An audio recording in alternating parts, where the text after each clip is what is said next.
আগের সরকারের সময় বেশিরভাগ সিদ্ধান্ত তথ্যের উপর ভিত্তি করে হতো না। তাৎক্ষণিক সিদ্ধান্তের সুদূর প্রসারী ফল বিশেষ হতো না। কিন্তু বর্তমান সরকার সিদ্ধান্ত নেয় একেবারে চিন্তা ভাবনা করে। টিভি9 বাংলার কনক্লেভে ম্যানেজিং এডিটর অমৃতাংশু ভট্টাচার্যকে বললেন মুখ্যমন্ত্রীর উপদেষ্টা সুব্রত গুপ্ত।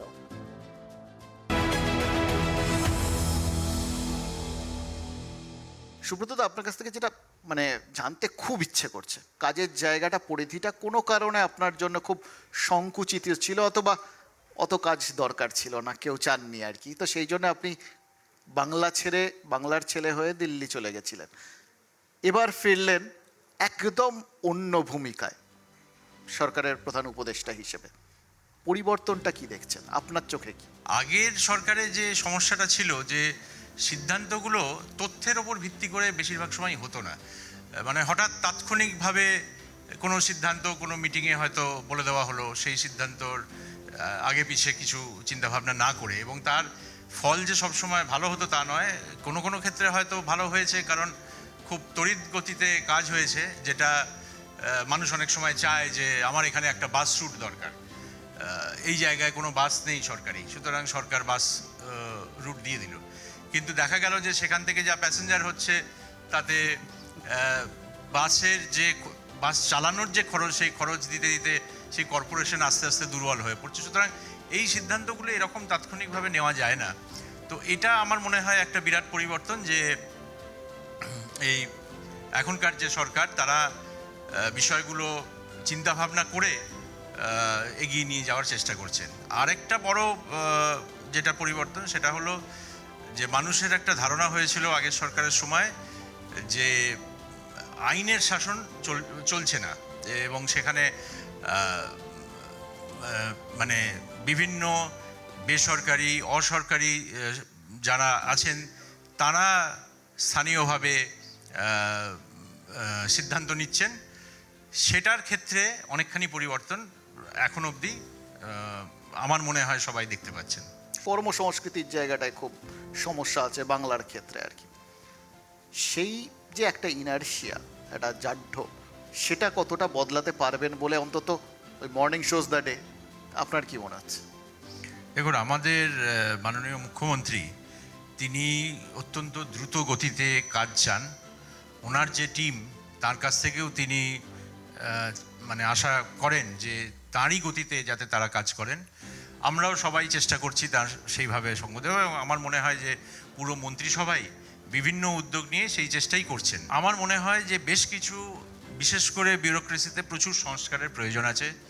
অনেক পদ্ধতি আছে সরকারি, যেগুলোকে আরও সহজ করা যায়, আরও বেশি সরল করা যায়।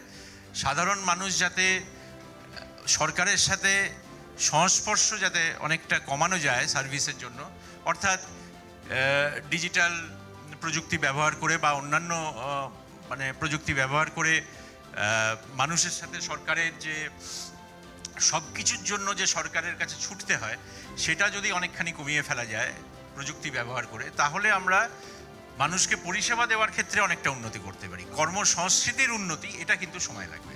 এই 100 দিনে সব থেকে বড় চ্যালেঞ্জ কি ফেস করেছে? সবচেয়ে বড় চ্যালেঞ্জ হচ্ছে যে গাড়ির যারা চালক তাদের পরিবর্তন হয়েছে, কিন্তু গাড়ির গিয়ার, ইঞ্জিন, টায়ার সবই একই আছে। সুতরাং তাদের মধ্যে দিয়ে আরও বেশি স্পিডে কাজ করা, সেটাই সবচেয়ে বড় চ্যালেঞ্জ। সরকারের কাছে কেন প্রতিটা জিনিসের জন্য আসতে হবে? সরকার মানুষের কাছে পৌঁছে যাবে থ্রু টেকনোলজি। এইটা চেঞ্জ করাটাই হবে আমাদের কাছে সবচেয়ে বড় চ্যালেঞ্জের। আমার মনে হয় এটা সম্ভব, কেননা যেটা মাননীয় মুখ্যমন্ত্রী বারবারই বলছেন আমাদের সবাইকে, যে আমি চাই যে সরকারি যে সমস্ত পরিষেবা সেগুলো মানুষের কাছে যতটা সম্ভব সহজে পৌঁছে যায়, সেটার ব্যবস্থা সেটার ব্যবস্থাটাই হচ্ছে প্রাথমিকতা রাজ্য সরকারের। কিছু চ্যালেঞ্জেসও এসছে, কিছু সমালোচনার জায়গাও রয়েছে। এই সবটাকে ধরে আপনাদের অভিজ্ঞতা কি বলছে? কিছু কিছু ক্ষেত্রে আমরা রাজ্য সরকার উদ্যোগগুলো বাস্তবায়িত করতে পেরেছে, যেমন মিড ডে মিলের ক্ষেত্রে যেটা আমরা শুরু করেছি, যেটা রাজ্য সরকার চাইছে যে রাজ্যের সমস্ত প্রত্যন্ত গ্রামে পর্যন্ত পৌঁছে যাক। আমরা শুরু হয়েছে কলকাতা থেকে। কিছু জিনিস আছে যেগুলো আরও অনেক সময় লাগবে, যেমন নতুন উদ্যোগ আনার ক্ষেত্রে। নতুন উদ্যোগ বেশ কিছু এসছে, অনেকে লাইনে আছেনও, যারা চাইছেন যে তারা তাদের উদ্যোগ এখানে করবেন কিছু সেট আপ, কিন্তু তাদের যেটা সমস্যা সেটা হলো যে জমি নিয়ে একটা সমস্যা আছে। সেই সমস্যাটার সমাধান করার জন্য কিছু পরিকল্পনা নেওয়া হচ্ছে, কিন্তু এই পরিকল্পনাগুলো কতটা ফলপ্রসূ হবে জমির উপর গিয়ে সেটা আমাদের দেখতে হবে আগামী দিনে। আমরা এটা বলতে পারি যে সমাধান করার চেষ্টা চলছে। এবং আমার ধারণা সবাই অনেকটাই স্বস্তি পাবেন যে এখান থেকে রূপরেখা দেখতে পাবো।